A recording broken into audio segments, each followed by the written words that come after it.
Okay, so welcome everyone. Thanks for joining us. I'm your host for tonight, Keiko Sono. And tonight we'll be hearing from our wonderful panelists about the two universal basic income pilots that are going on right here in Hudson Valley, one in the city of Hudson, one in Ulster County.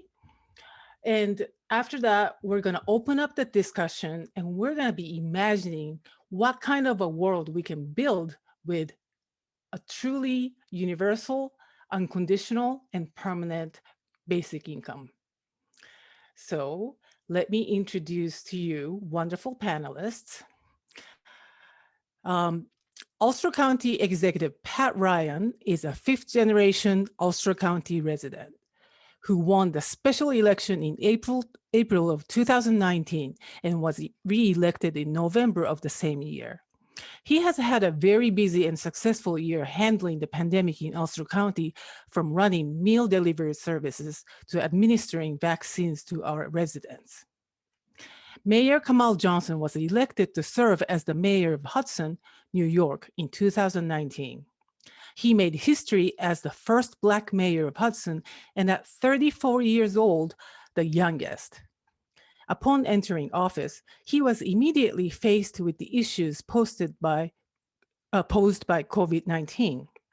Partnering to create the Shared Streets program, Hudson Safe, Wi-Fi hotspots, and more, Mayor Kamal has helped the city get on top of one of the hardest years on record. And Susan Danziger is an investor, tech entrepreneur, and board director. She co-founded the Spark of Hudson Foundation and Utopia Holdings as catalysts for mission-driven initiatives, which include the Spark of Hudson Community Learning Center and Hudson Up, the first small city UBI pilot in the US. Named a Fellow of the Royal Society of Arts, Susan serves on the board of the Humanity Forward Foundation, focused on bringing universal basic income to all Americans. She currently lives in Columbia County, New York, at Wally Farms, a farm of the future focused on growing climate solutions. Joan Hunt is the executive director of Greater Hudson Promise Neighborhood, Inc., and has successfully built partnerships with community-based organizations, schools, elected officials, county agencies, municipalities, businesses, youth, families, and faith-based organizations to address unmet needs in the Hudson community. She is also the director of Hudson Up, the Hudson Basic Income Pilot. Hi, everyone. This is Pat, and I also want to just add on making sure Anna, my colleague, gets full credit for doing the heavy lifting on a lot of the work we're doing to stand up our universal basic income pilot here. She's been my teammate and carrying much more of the load than me, so I'll definitely defer to her on anything that I miss or to correct any mistakes that I make or expand. And Keiko, thank you for hosting us, and it's really nice to connect with the Hudson team here. We're not that far away physically, but especially this last year, it's nice to see neighbors, at least on Zoom. So we're honored to try to follow in your footsteps and build on what you're doing and learn from what you're doing. So excited to have this discussion here and hopefully afterwards too. So yeah, I'll be very brief because I think discussion's always better. I'll just talk a little bit about Ulster County and kind of where we were pre-pandemic, where we are now, and why we stood our pilot up and what we're trying to do. And again, I'll do that quickly here.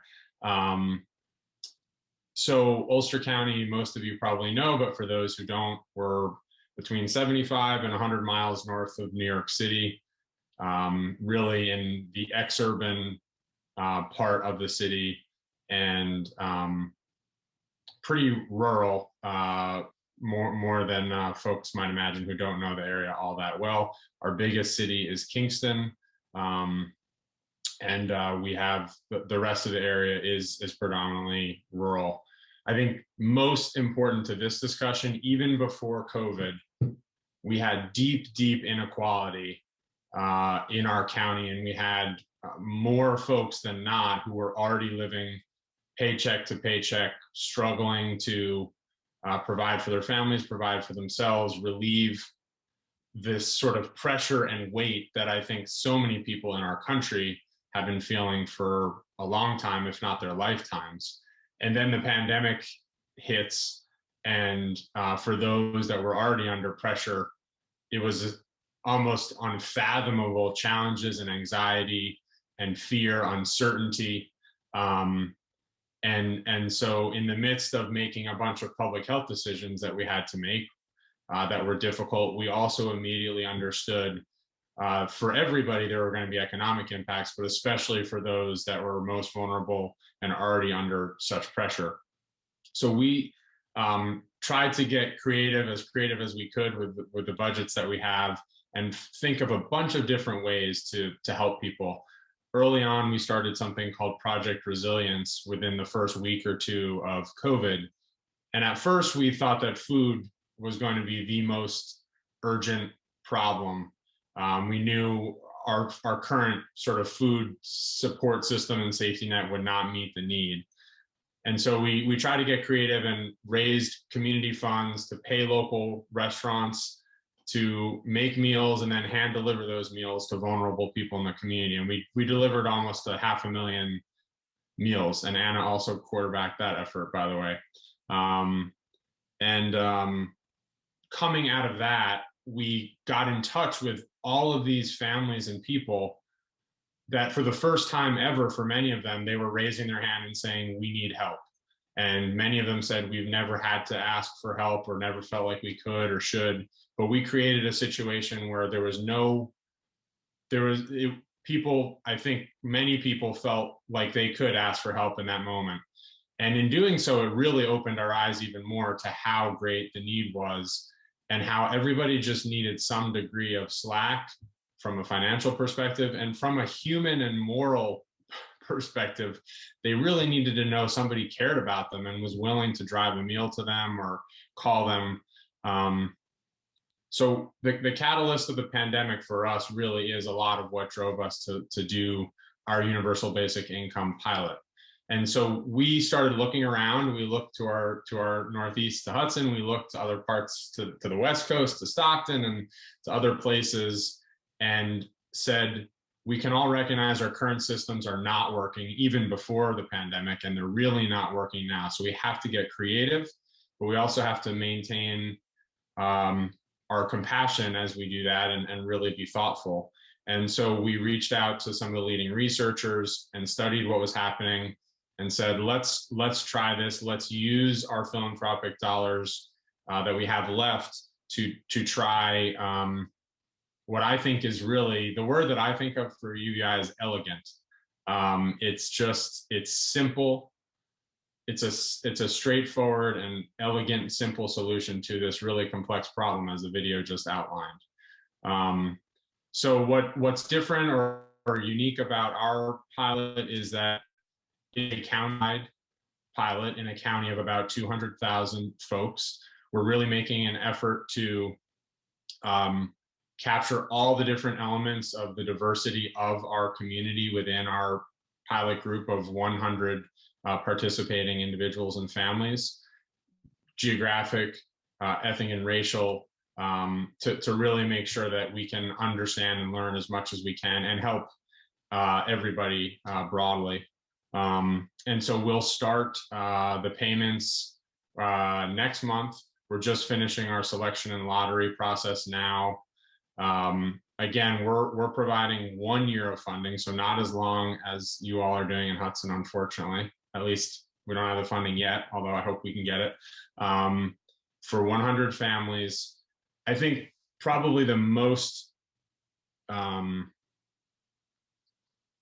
more tragic than encouraging, but also somewhat encouraging statistic is that we had over 4,200 families apply for just the 100 sort of slots we had. And I'm confident that if we'd had more time to get the word out, those numbers would have been even higher. So that shows how great the need is and how open and excited people were. And some of the letters and emails we got were really difficult to read in terms of people really seeing this as maybe their only hope to have some sense of economic security and some sense of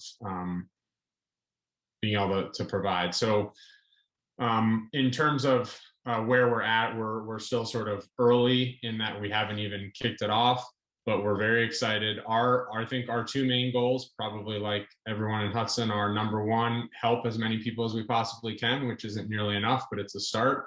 And number two, learn and contribute to this broader set of research and study happening. So our partnership with the University of Pennsylvania Center for Guaranteed Income has been great for us. And then finally, just in terms of next steps, and then I'll hand it to Anna to see if she can hopefully say something more eloquent than me. Our next steps, I think, are hopefully secure more funding, whether that's private funding, or it'd be great to have, get the government at a higher level engaged on this, but whatever we can do to try to provide more funding for additional participants next year, and possibly also extend the time and duration of the 100 families that are participating now, so that we can get closer to what our colleagues in Hudson are doing. So I know that was kind of all over the place, but that's generally where we are in Ulster County. Anna, I'll hand it to you, and feel free to add anything. And I know we're trying to be brief, so I'll stop there. I think you summed it all up. So I think I'm really excited that we're launching this, and I think it's going to be great for both Ulster County and for the national dialogue. So yeah, thanks. Well, thank you, Executive Brian and Anna. So for the Hudson team, instead of three of you giving a presentation or talk, I'm going to ask you questions and you can answer.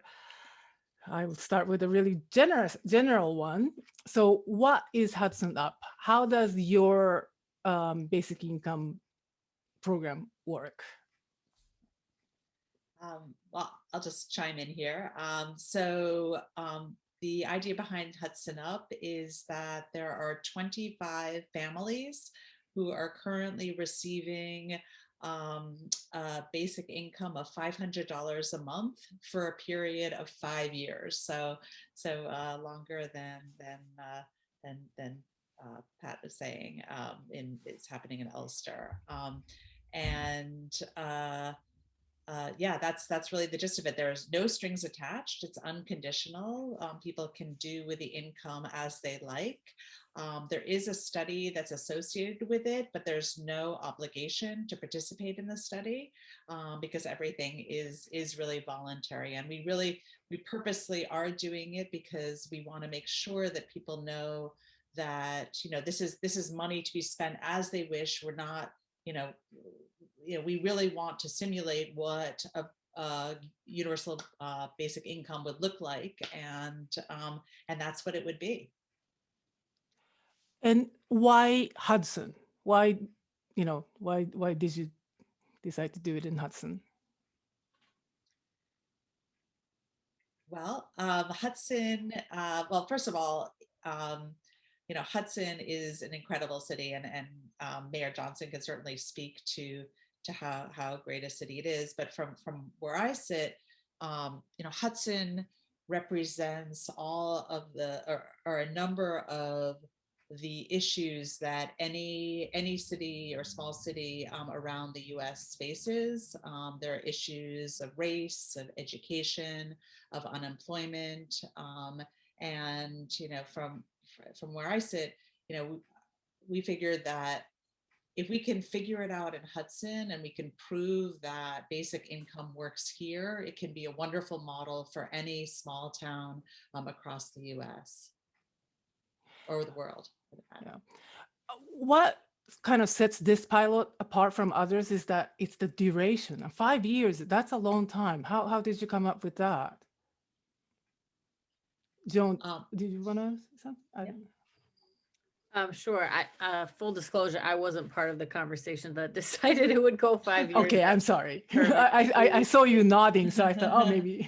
I can speak to, sort of what makes it unique. I think a couple of things. The first one is of course, yes, the duration, but also we were, and I think still are currently the only small city in the US that's currently fully, having fully launched a pilot. So now, more and more are popping up across the nation, which is amazing.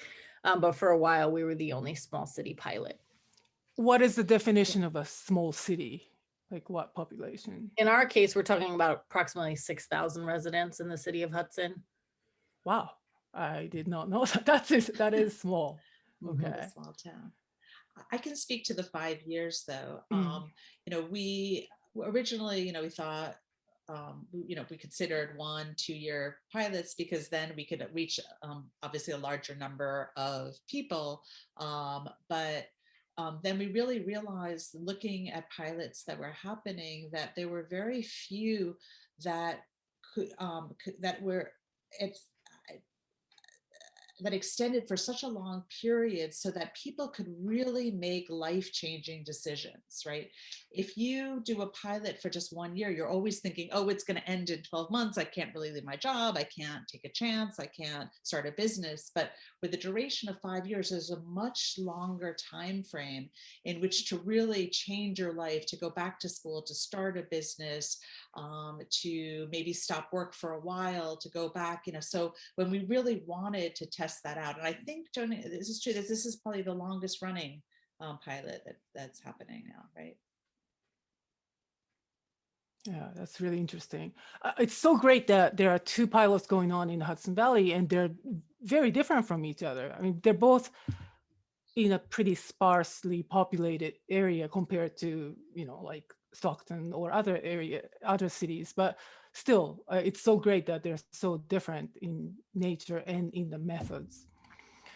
And how did you decide who to select? Or what was it means tested? Like, did it have an income cap for applicants? Sure. So I think that's another thing that actually makes us unique was we used a weighted lottery system to account for inequities that we know exist within our community. So we use the Opportunity Atlas data set to sort of weight the lottery for the inequities that exist. So, but we used some outside researchers, actually, I think the same folks that Ulster County is working with to administer our lottery. And it was open to folks that made below the median income, which in Hudson is around $35,000 a year. So the only criteria really were, you have to make below the minimum or the median income, live in the city of Hudson, and be over the age of 18. So those were really the only criteria.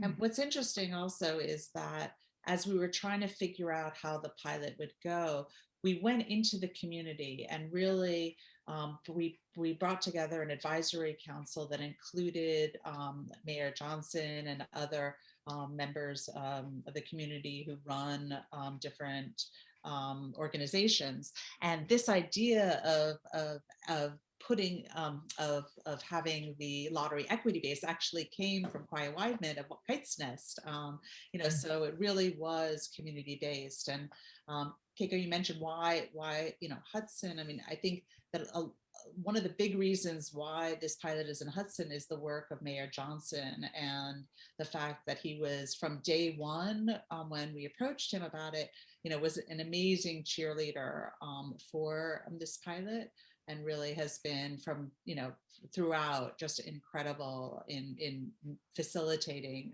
this coming about. And how is it received by the community? The whole, like just not the recipients, but, the entire community.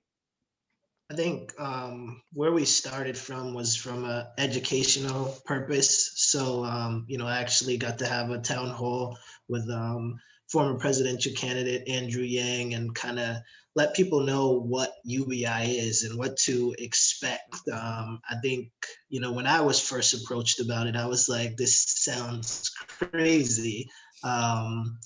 But as I joined Mayors for Guaranteed Income and really started to take in more information, I was like, wow, this is like so necessary, especially for where we are right now as a nation. So I think that was our main goal, was to educate people first about it, and then to let them kind of know, like, this is something that's going to be enrolled in our community. Because, we even had people that were recipients that were like, no, this, it still can't be real. Because it just sounds so different than the norm. But that's also why I feel like we've seen some success already. And what have you found so far? How is the money affecting participants' lives? I think, especially with COVID, like Executive Ryan said, Hudson has seen so many issues even before COVID with affordable housing. We have a huge displacement population where the cost of living is, through the roof, but wages and salaries remain the same. So part of, what people have been able to do already is have that extra money to keep them in their homes or to get them into new places. There's so many different benefits to being able to have more income around mental health issues, around, your worthiness.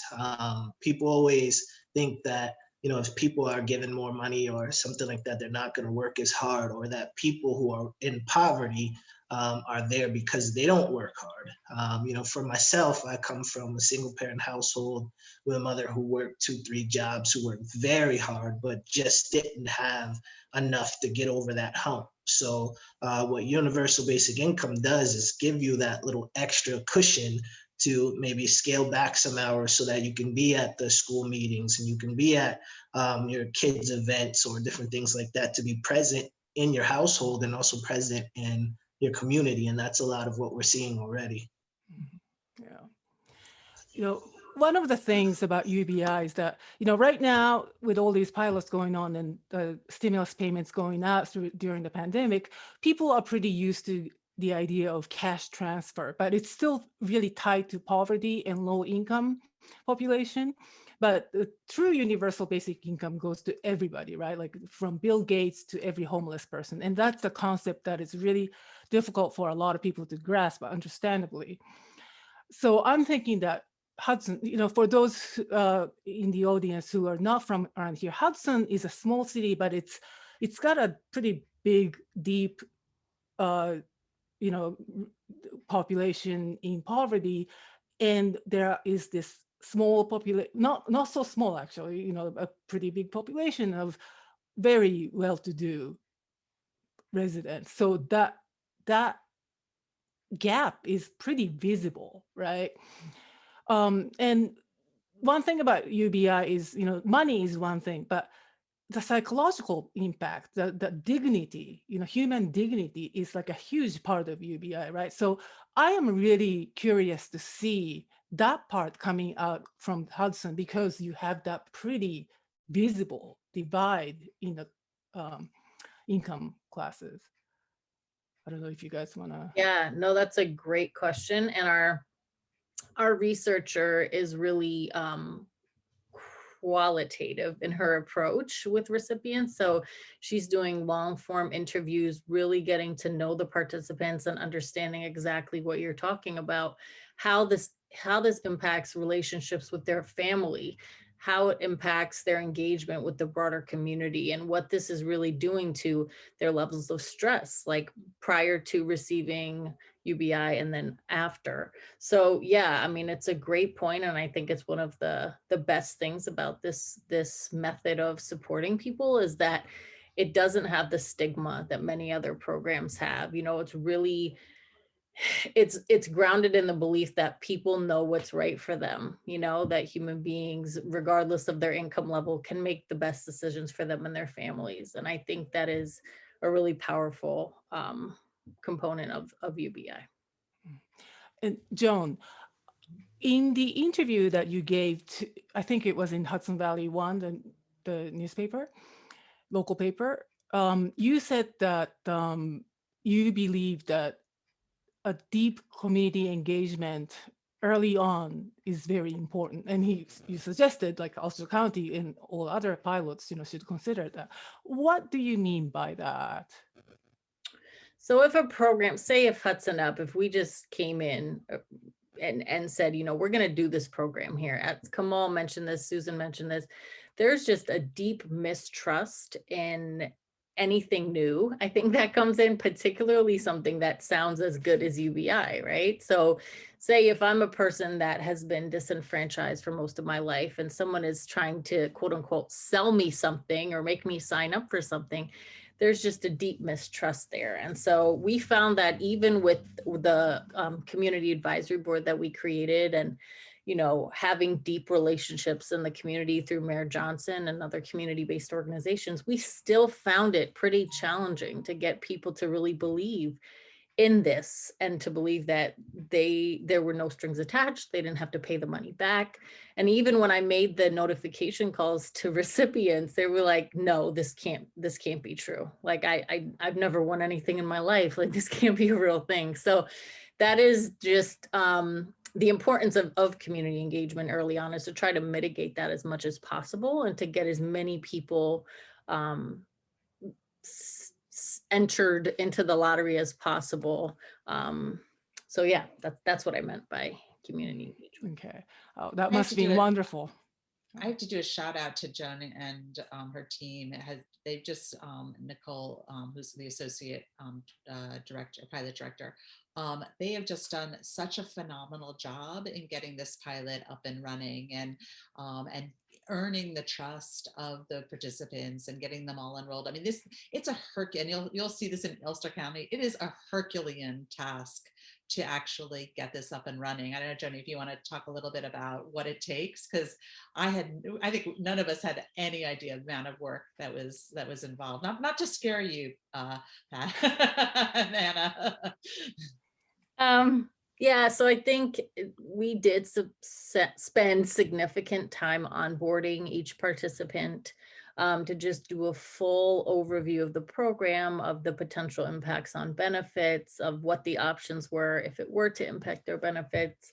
And really just because for a lot of folks, this was their first introduction or, first time they'd heard about UBI. So we did a lot to sort of just bring folks up to speed, to let them know that the research about the research process and that it was optional, so we just did like a very in-depth onboarding with each participant. And then we do keep in close contact with all of our participants. And, there's banking and payments and, so there's a lot that goes into managing the project well. But I'm sure you're working with Station Amy, so Yeah, we're just a few steps behind you. We are about to have one-on-one meetings with all of our participants to explain their benefit impacts, and it's going to be a daunting schedule to get the first payment by May 15th while having time to talk to all 100 participants. But we're gonna make it happen.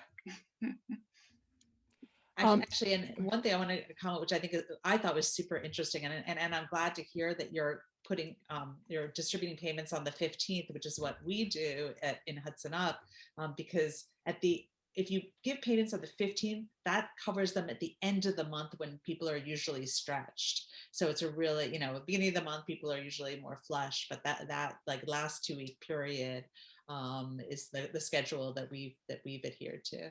So it's good to hear. Susan, can you tell us a little bit about Spark of Hudson? And Sure. what's the relationship between Spark of Hudson and Hudson Up?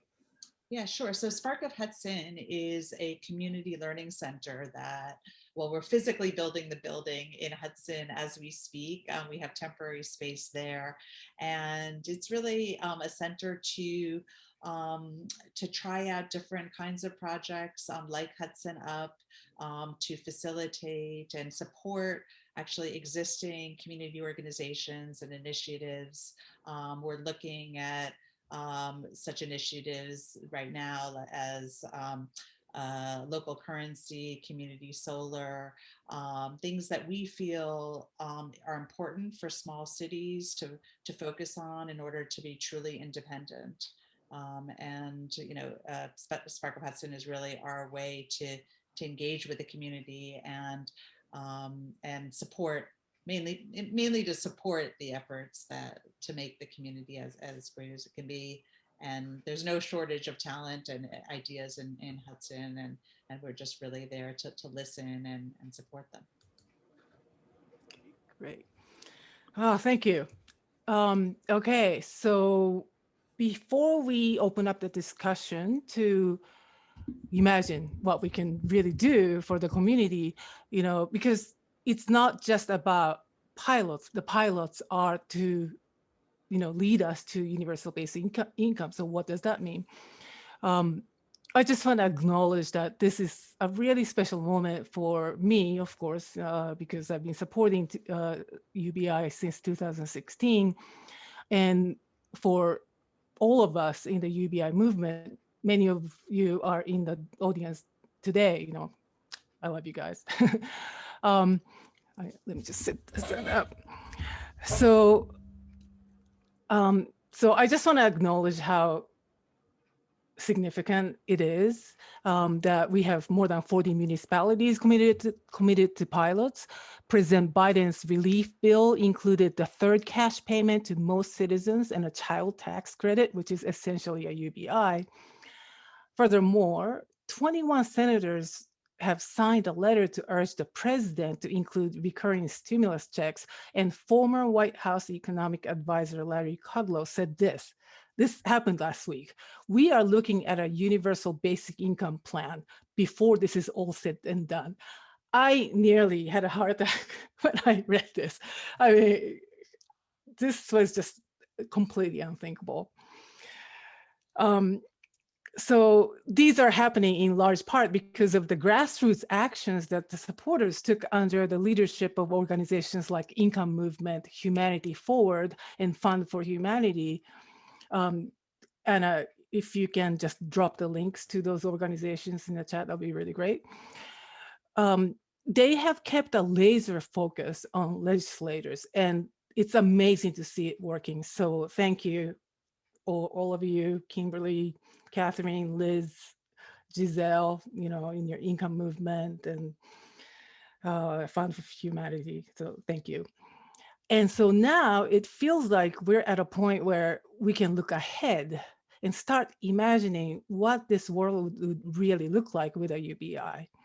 Because UBI in itself is just a money transaction. It's not an end, but it can be a big step towards the transformation from the economy that serves the market from the economy that serves us, people, and the planet.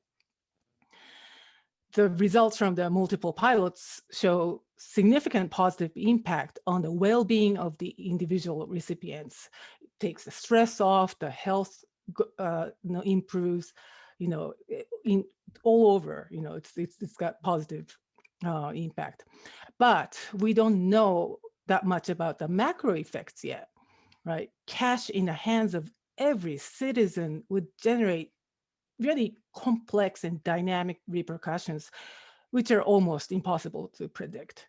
However, we just had a year in which most of us received 3 cash payments and many received generous unemployment insurance payments. So we got a taste of what it's like to receive a basic income. This is why right now is a great time to ask ourselves, what kind of a world would we want to build with a true UBI? UBI is not a magic bullet that fixes our daunting problems like climate crisis, inequality, pollution, etc. on its own, but by reducing the financial stress, it would give us all breathing room to make long-term plans. It could be a powerful tool to solve these problems if we coordinate our efforts fueled by the pool of money. On the other hand, UBI could possibly have unintended consequences. There's no doubt that all kinds of industries will be created to suck the money out of people's pockets and out of our community. It also may fuel consumption and increase waste and plastic pollution, right? So what kind of other measures and policies can be developed alongside UBI to mitigate such negative possibilities and maximize the positive benefits of UBI? Is the time right to work together on these plans? And just listening to you guys tonight, I think you're already kind of thinking that way. Here in Hudson Valley, there are many progressive ideas that a lot of local people are working on. Complementary community currencies like Hudson Valley Currents, gift economy like O Positive, job guarantee, affordable housing, permaculture. So why don't we coordinate our efforts so that the whole is greater than the sum of its parts? UBI alone does not make people more or less likely to spend money locally, right? But fortifying the community currency at the same time and introducing it to, the people in the community who don't know about it, as we build UBI, would show people how they can keep the money locally. One application, for example, could be the DMV registrations. Ulster County loses a lot of money every year. I'm sure Executive Ryan can attest to this. Ulster County loses a lot of money every year because many people register their cars in Albany. If they allowed people to pay the fee in a local currency, money can be kept in Ulster County. So that's just an example. Usually, these kinds of innovative ideas are extremely difficult to successfully move forward because people don't like to change their habits. However, significant change occurs in times of turmoil, such as depression, war, or pandemic. So we're in this lush period of humanity-centered policies coming out of the new administration. The implementation of UBI can have a generative multiplier effect. And this effect makes people more open to new ideas and trust each other. In fact, after the last stimulus checks went out, the approval rating of the Congress climbed to 36%, which is highest since 2009. So UBI means that the government has got your back. It means that the government trusts us with all that money. And in turn, that it means we can trust the government.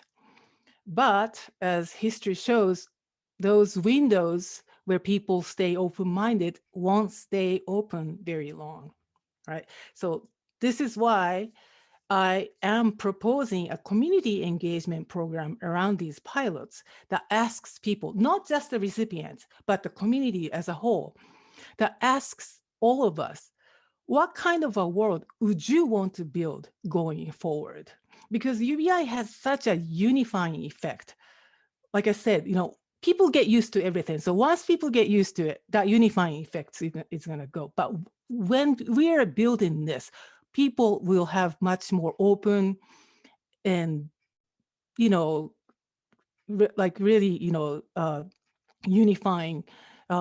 UBI would have a unifying effect. And in this community engagement, we can ask people from all backgrounds and demographics that represent the richness of our community to participate. We can brainstorm with a wide range of organizations and groups. We can hear from people who are on the ground, living, working, and searching for a more fulfilling life. What could we achieve if we plan together to retain, circulate, and grow the money that would be coming into the community with a UBI instead of giving it back to Amazon again, and enjoy the rich return in happiness, good health, opportunities, and hope for everyone? So that's my question. And with the depth of creative culture in our area, this community engagement project could be a jubilee of story sharing, idea exchanging, and building lasting, meaningful connections. So I'm not sure if this is going to happen. There are a lot of obstacles, of course, funding being one of the most, the biggest challenge. But I would love to continue this conversation. So if anyone's interested, you can join the Ulster County Universal Basic Income Facebook group, or you can sign up for newsletter at forgeartcollective.org. So the links would be dropped in the chat, or you can just send me an email and you can be in touch. So all of that is going to be in the chat. So, well, thanks for listening to my rambling. So moving on to the next segment. Speaking of meaningful connection building, we're doing that right here tonight. So, dear panelists, what are your visions? What kind of community would you want to build, starting with a UBI?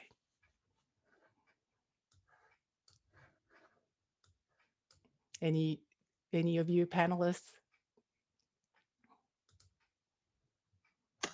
I can start. I could say, for my vision, I would like to build a community where people don't have to, worry about housing and, the foundation of, their families, where we can put more emphasis into community building instead of kind of feeling like we have to work so hard just to pay bills and die.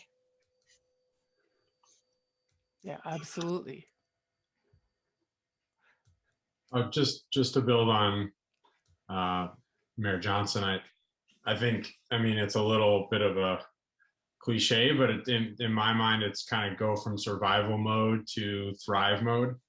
How do we, free up people's both mind share and energy and even their physical health to not have to just literally keep the head above water, but get on the shore, think about what they can do for themselves, for their family, have a little energy to actually think about others around them. So much of why I think everyone feels so much pressure is when you've got to keep your own self and family literally alive, you just don't, you can't possibly do these other things. And so I think that's the opportunity. I don't think it's an accident, by the way, that the Hudson Valley is leading on this, because I think we have this kind of innate sense of this going back to our roots. And I think it's cool that, to your point, Keiko, that two of the 40 or so in the country are right here. And hopefully we'll have more. I also think it's interesting to look at what the other pilots have already demonstrated and what kind of foundation they are currently building. In Stockton, they just released their kind of first year report, and they were showing that they had increased mental health, that people were able to pursue jobs that really grew their career. And so I think the proof is in the pudding, right? And we're hoping to see the same things here, and hopefully, continue to grow that ability. Mm-hmm. I think also to sort of destigmatize some of the current systems that are supporting people, that I don't know, how many folks realize just what, how dehumanizing it is for somebody to have to go and engage with the current social safety net and the long times that folks have to wait and the restrictions in place. I think the video demonstrated that really well. And then sort of the financial freedom and flexibility that UBI offers on the other end of the spectrum. I think that's one of the really amazing things about this approach is just the dignity. I think that's a great point, Jenny. I also think that, right now, it seems like society values, people flipping hamburgers more than they do staying home with your children or taking care of your sick parent or, working on community projects, helping with the climate. So I think, I imagine a future in which everyone supports one another, supports their families, are free to make decisions to, as Mayor Johnson said, as to where they live, how they work, where they spend their time. If somebody is passionate about music or art, let them have the ability and freedom to be able to pursue their passions. We could have an amazing renaissance, and also think about the businesses that could be started. I mean, there's so many dreams that people have that have been just sort of snuffed out by sort of the day-to-day grind of an existence. And just to be able to unleash the power of what we all can do, I think could be magical. Yeah. And I just wanted to build on that point too from Susan, because I think maybe part of the reason the Hudson Valley is embracing this, I believe, is that to be a little bit more, to put the kind of economic lens on this. Right now, so much of our economies, and I think it's similar in a lot of Columbia County, are these service-driven, low-wage paying jobs that aren't benefiting really many of the people who actually live here and are working in those jobs.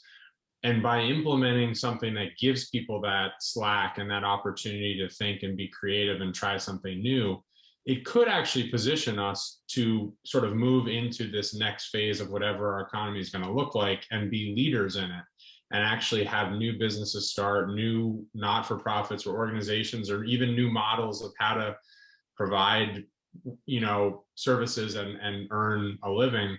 I mean, I think we all recognize, and Andrew Yang has been so eloquent about this, that we're in this fundamental sort of economic paradigm shift moment, and this could actually fuel the ability for new ideas. And that's that's just a kind of a pragmatic economic argument, in which there are many of for guaranteed income or basic income. So I'm excited about that, as well as we see creative people come up with things none of us would have ever imagined, with the freedom to now do it and the economic security to do it.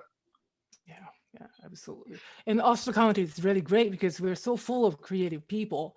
And, there are a lot of freelancers and resilient, independent-minded people. So I think a lot of really good ideas could come out of here.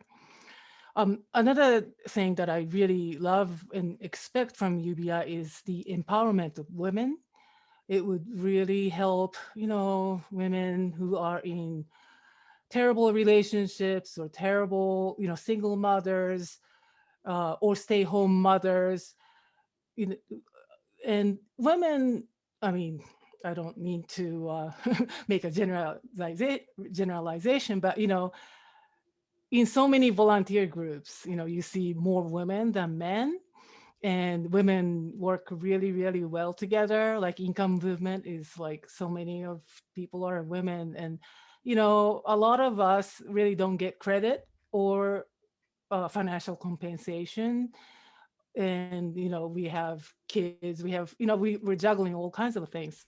So just having that kind of set amount of money coming in every month will really take that much stress off us, and also it'll give people a leverage to people, women who are in a disadvantaged situation. So that's I think a really big thing. All right, so I guess I think I'm so proud of myself. We're completely on time.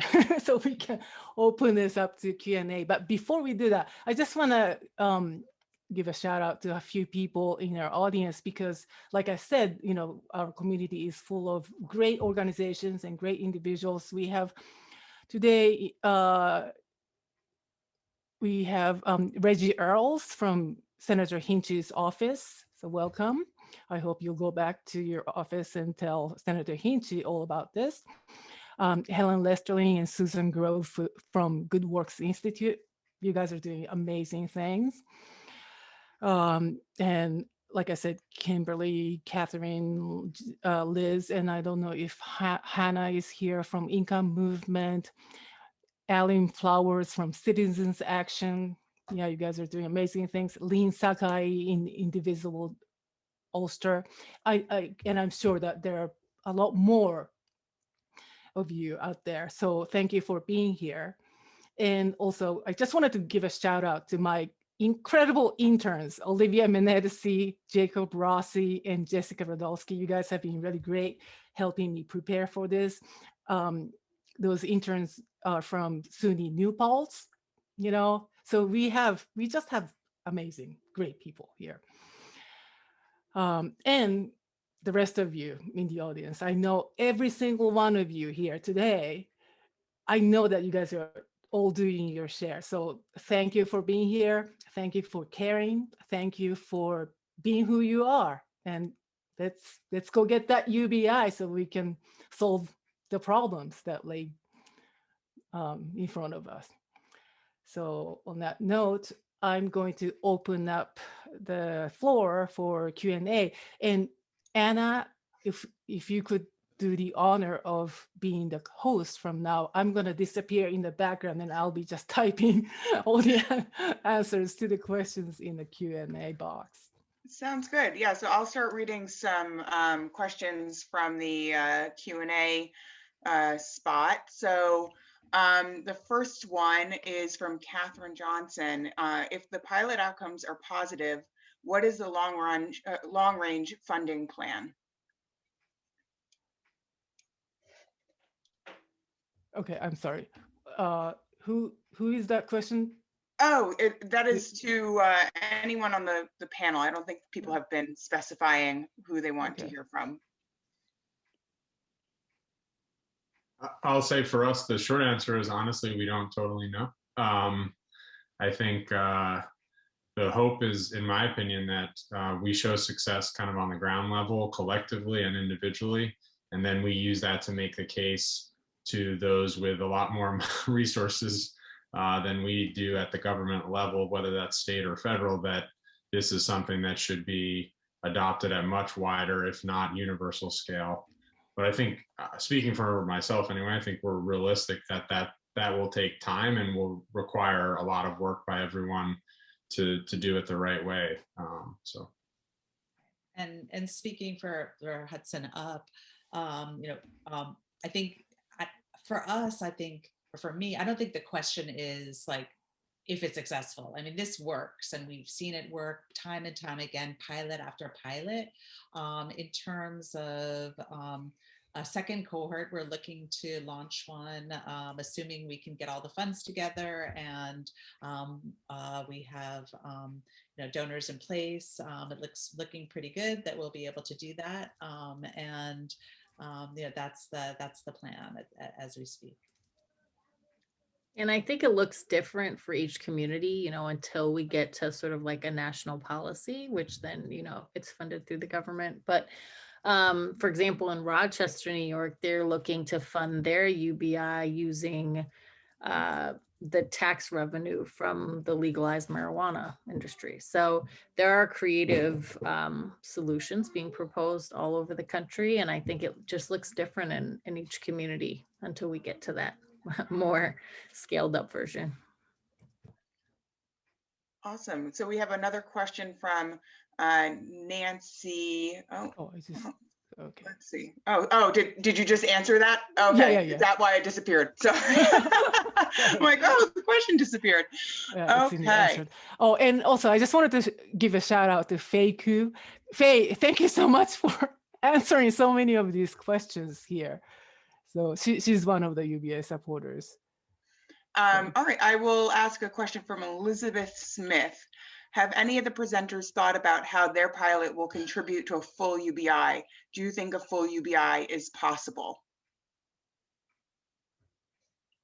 Yeah, I mean, I think that's the point of why we're doing these pilots, is to sort of change the hearts and minds of people who are making decisions in the legislature, and also like how actually, if it were to be determined on a national level to be rolled out, they can use these pilots to actually figure out how much money should be given, how actually would it all work. And so kind of working out the kinks in advance is a part of the goal.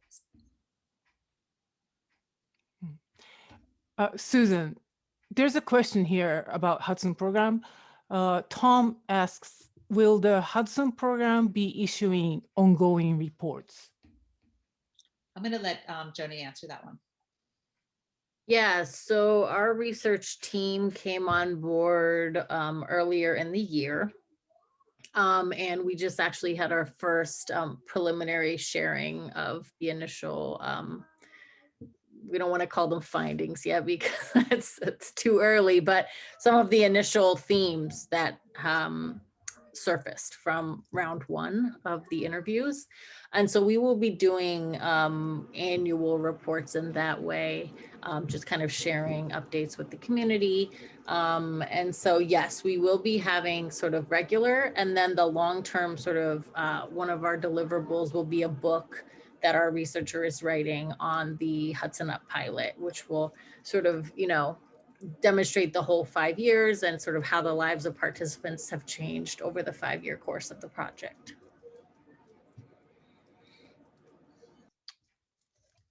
There's another question from Yoku Yamamoto.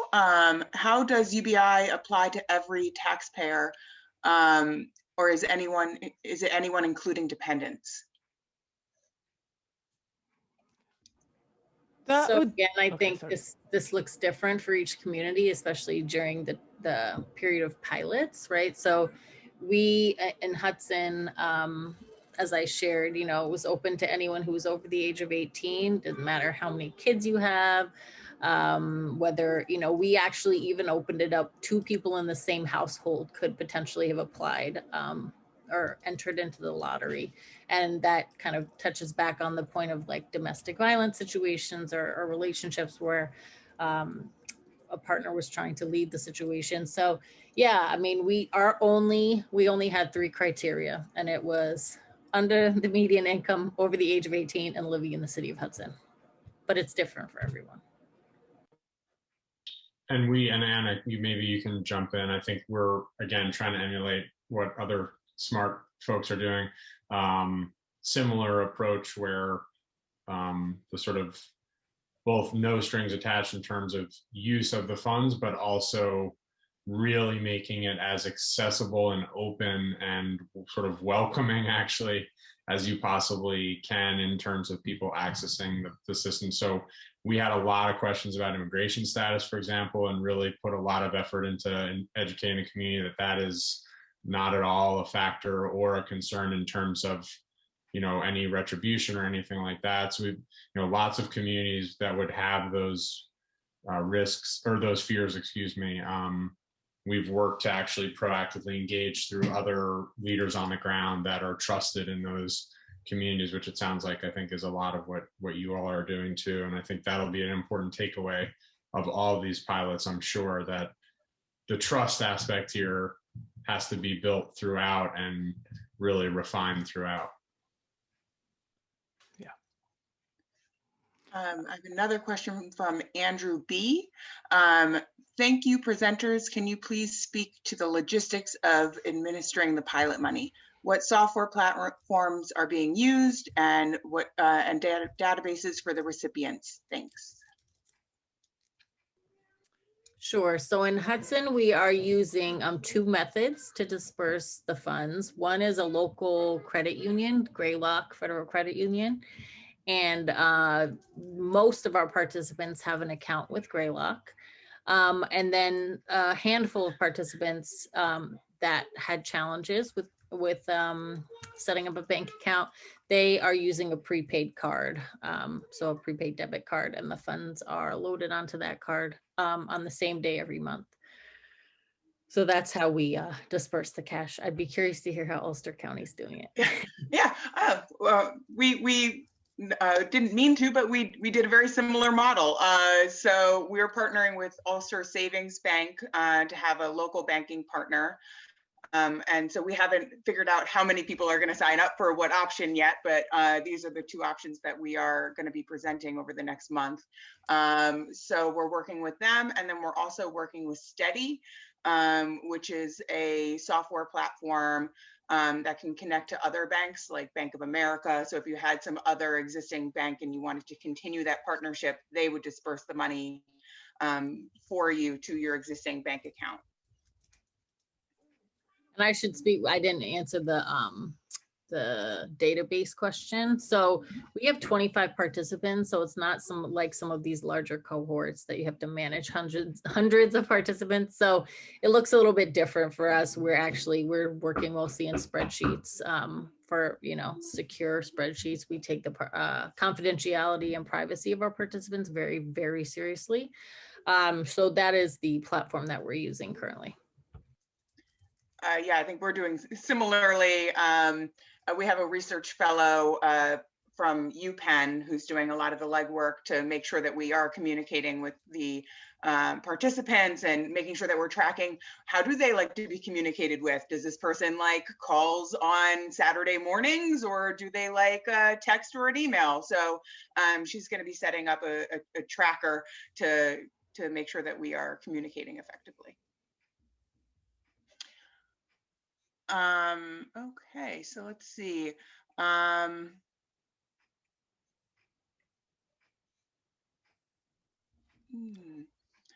Will you gather data on whether there is inflation in rent or goods and services? That seems to be the major question from most people. This is from Faye Koo. So I'll take a stab, but I will ultimately probably defer to a lot of the big brain research partners, as I say, with the PhDs after their name. But I think one of the challenges on that for us will just be the scale. I think it will be hard with the size of our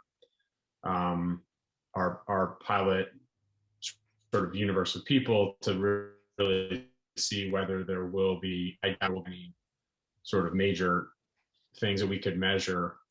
So that's something that I think probably it might require some other research design to actually study. That would be my guess, because I don't think we'll probably see that with the scale we're operating at, but I think it's a really important consideration.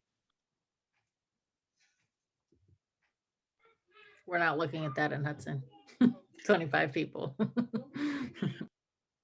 I think that also goes back to a point that Keiko made in the beginning about needing policy also to partner with universal basic income. So a lot of what we're looking at in Hudson is also making sure that rent isn't unfairly increased for renters, and making sure that the cost of living doesn't skyrocket to the point that we don't have any citizens. So there's still going to need to be that partnership policy along with UBI. And that's actually one of the reasons why we're keeping the participants' identities completely private, because we don't want landlords to jack up the rent or have them be treated any differently from where they are now, or how they're being treated at this point. I also just think to Faye's question, I think the federal relief that we're seeing actually in the last 18 months probably will give us a lot of rich data about this, is my guess. I mean, it's not universal in the same way we're doing here with regular payments, but we'll see if that, millions of people getting now multiple relief checks, how that affects a lot of things. We haven't seen that any impacts on housing prices or other goods and services yet, but it's probably a little too early to tell. We have a question from Michael Marks. Hi, folks. How can we work to keep the UBI money in the Hudson Valley and not in the pockets of Walmart stockholders? Thoughts, ideas? Local currency. Yeah, I was going to say. So this is one of the projects that we're working on, that side by side Hudson Up, and I think there's another question about digital currency and basic income, which is to create a local currency that would have basic income as sort of a floor for it. So the way it would work is that we'd start small, but the entire community could receive this digital currency and would receive a certain amount. And that way, This is a way to keep funding or keep the money in the community, because it would be only local shops that where you'd be able to spend the local currency. And so it's a way to both expand UBI to every citizen of, in this case, Hudson, and also keep the money local.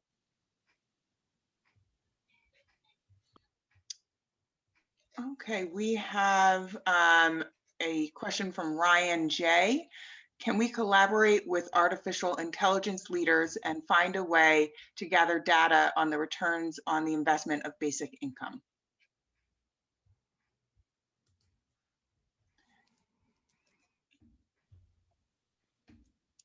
I think it's a good idea.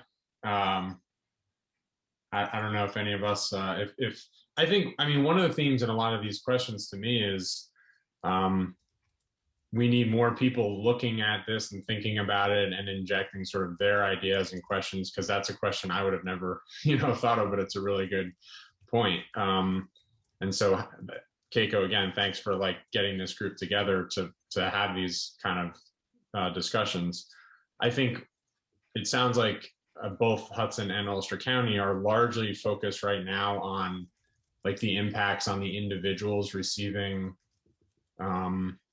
the income, which is makes sense. But I also think all these other questions are prompting me to think about currency and other things. How do we plug other people into this to bring their ideas to bear? So yeah, I'm sure that there's a way to do that, but I'm probably not qualified one to to say on the artificial intelligence stuff. And Pat, that's a great point about like bringing in talent. I mean, we're, for instance, looking for someone to help initiate this digital currency, local currency project. So if anybody's interested, do get in touch. So that is all of the questions that we have received in the Q&A. So if folks really? have any, I believe so. If people have more burning questions, please do type them in. Oh, maybe I didn't mark everything as done. I apologize. Did you answer Liz Smith's question? Have any of the presenters thought? Oh, okay, yeah, sorry. Yeah, I think I only pushed one button. I was supposed to push two to mark them as complete. Right. Okay. My apologies. Well, let's see, now I got. What is your favorite way to describe UBI that works with people who are first learning about it?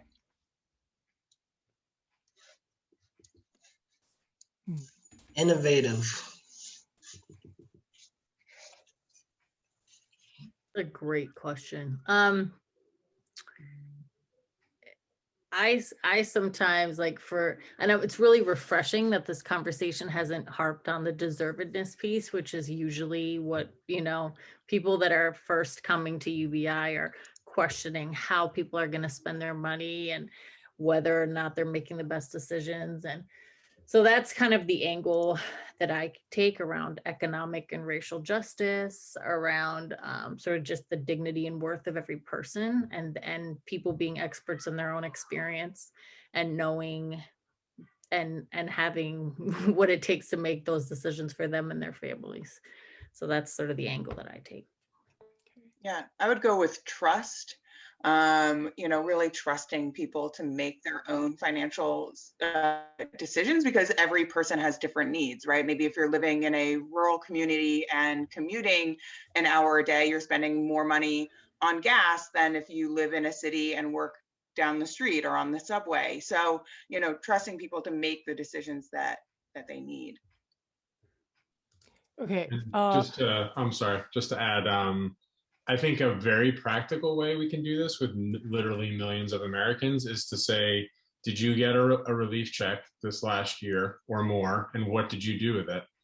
And that kind of it engages people, one, to realize that they actually have received direct payments, although not quite in the way we're doing here.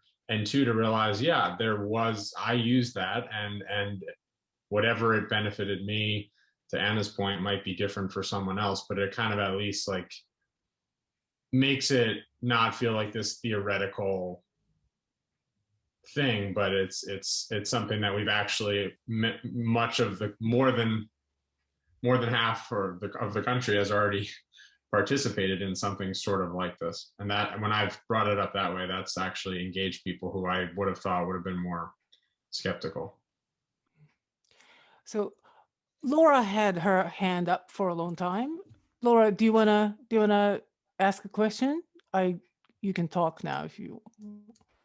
Hi, I'm sorry. No, I didn't. Did I push her? Oh, I do apologize. Oh, No, okay. thank you very much. I have been, it's been very informative, but I do not have a question. Okay. All right. So if anybody wants to raise hands and ask questions, now is the time.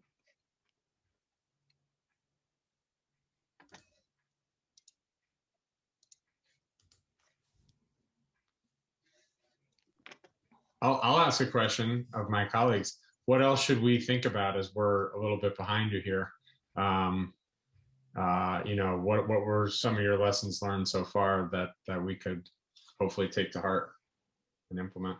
Pat, I should mention first of all, we're here for, as you're going through and Joni is like between Joni and Nicole, they're an amazing team and I'm volunteering you, Jenny, but incredible resource. We also, by the way, have it's in draft form, but we do have have been creating a Hudson Up manual that could be helpful in terms of what we thought about as we were doing the pilot. So we can, as we continue to work on that, that's also something that we can share. I will say this idea of giving people the choice between how they receive their payments is an amazing idea. And I think really sort of gets to, we did have people that were just not able to open a bank account for whatever reason. And so having a different option is really important. And I'm really glad that you guys were thinking that through. Wondering, so we were also very much understanding that we would not be asking questions around status, immigration status. Wondering if you all have thought about or gotten questions about formerly incarcerated individuals or people that may become incarcerated during the period of the 1 year and how you will address that. So sorry, I'm giving you back a question, but I'm curious to ask if you've thought about that at all. I haven't heard any questions about incarceration status. I have gotten a lot of questions about the undocumented status, which we were really happy to be able to not ask those questions. But I think that it is, no matter what, even if you die, you can bequeath your $500 a month to someone in your family. So I think that if you were incarcerated, that it would continue as is. Cool. We have another. Oh, go ahead. Sorry. No, I was just going to say another bit of advice would be to kind of gather a list of resources that your community provides, because you're going to have a lot of people who are not going to be recipients, and you're going to need to be able to send them to different resources to help them out. Mm-hmm. Yeah, thank you. That's I think that's been the hardest part for us, for Mm-hmm. sure. We did get one more question from Peter Knight. What is the best way for new cities to seek funding for pilots if their budgets are already allocated? Yeah, I think part of it is like trying to figure out who are the UBI champions in your community, because that's certainly, I think, something that probably, was the reason that Hudson was able to benefit from this pilot is, a few of us who are, real champions and advocates and wanted to see it happen in the community. I think there's, there are, depending on your community and who's in there, that those are great people to reach out to. There's also Mayors for Guaranteed Income, which is a good resource. There's the Economic Security Project, which is now launching sort of a nationwide communities of practice, which is a really great resource to learn about other communities and how they're funding. And so I think there are more resources than ever before to support UBI. So yeah, I would just, I can put the websites in the chat. So we have 2 hands up from Faye and Malcolm. So Faye. Hey, Hi, so good to see you, Faye. it's good to see you too. Thank you for inviting me. So I am interested in this pilot in terms of how can we get this type of pilot into historically oppressed communities, because we have a friend who is also named Faye, who was stuck in, I believe it's Lowndes County in Alabama, and she witnessed, you know, some very severe poverty there. And so we have like communities that are so impoverished, we can't imagine how they would be able to do this on their own. So how can we ask for, you know, monies to be poured into these types of communities? Thank you. So, Faye, are you talking about pilots, like, or? Yeah, we were, so her idea was to try to run a pilot there, but when she tried to speak to the mayor, right, they didn't take her seriously because she wasn't from the community. And she, you know, so we tried to find some other friends who could maybe help her be more legitimate, you know, in terms of reaching out to the community. But when you think about it, you know, in an already impoverished city, how would they fund the UBI again is the problem. It's they need a cash infusion from outside to do it. Well, you know, I am of the opinion that we really need to go for federal UBI. I mean, that's the goal. That's what we have to do. The pilots are just pilots. You know, pilots are not really meant to be social safety net themselves. They are pilots to get, you know, data so that we can implement federal UBI. If we have federal UBI, all the impoverished neighborhoods would be funded, you know.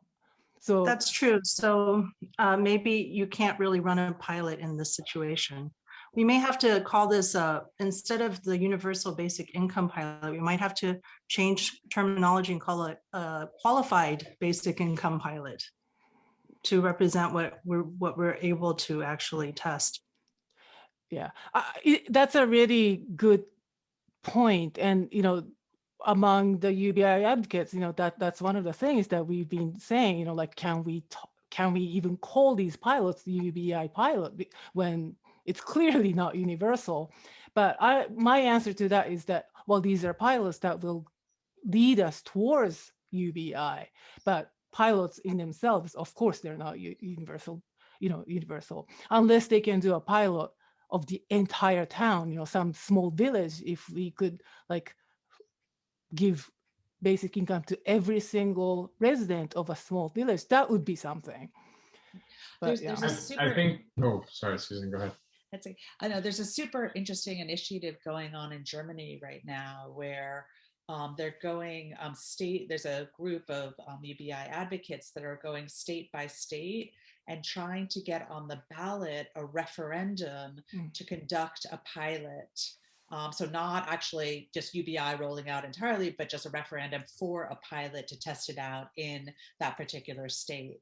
And I think it would be super interesting if there were an initiative going on here in the US and to have, like, you know, in New York State, some kind of referendum for, well, I guess we have a couple of pilots going for more pilots, or for other states where there are none, I think. And it could even be local communities as well, you know, in elections, like having a referendum that way. That's a great idea. I also think on the funding side, I've been starting to try to read more about Alaska and a long-term setup there, where essentially using the funds from a lot of the natural resources, primarily oil. There's direct payments to residents there. And I'm not doing it justice because I'm not an expert on it. But the idea of sort of these extractive industries in different areas, whatever they may be, whether that's mining or oil or even things like, you know, in some ways, tourism bringing in people to a community that then has detrimental impacts on the environment and otherwise. How do we capture revenues from those things, which are sort of coming from outside or hurting the area, and then use them to then sort of fund these efforts? That's something that, again, will look different everywhere. But I think that's an interesting concept where you can kind of make the case that that's a pool of funding or resources that make sense for this purpose.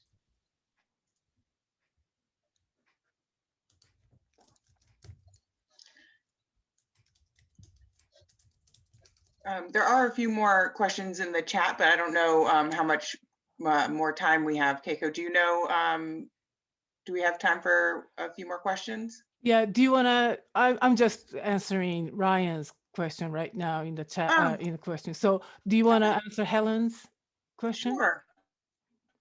Oh, she's just saying that she's interested in that national community of practice, and if Joan could share the link.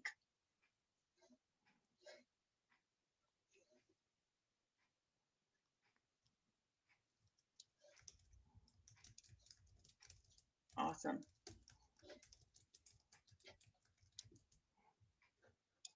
So I think that is pretty much it from the questions. Okay, great. So Nancy just made a comment. Nancy Somers, she's trying to fund the second year of a small pilot here in Minneapolis. That's great. Okay, so I think, all right, then that's a wrap. Well, thank you so much, all the panelists and attendees. Wow, this went really quick. So like I said, if you want to be kept in the loop, you know, you can join the Ulster County Universal Basic Income Facebook group. Yeah, and hopefully, maybe we should do this like, you know, like every 6 months or like once a year or something, you know, like maybe after the county pilot is done, maybe we can do this again. I'm sure we'll have a lot more knowledge to share. That's good. Okay, Absolutely. well, thank you. All right, thank you. Thank you, everyone. Well, good Thank night. you, everyone. Thank you. Thanks, everybody. Thanks.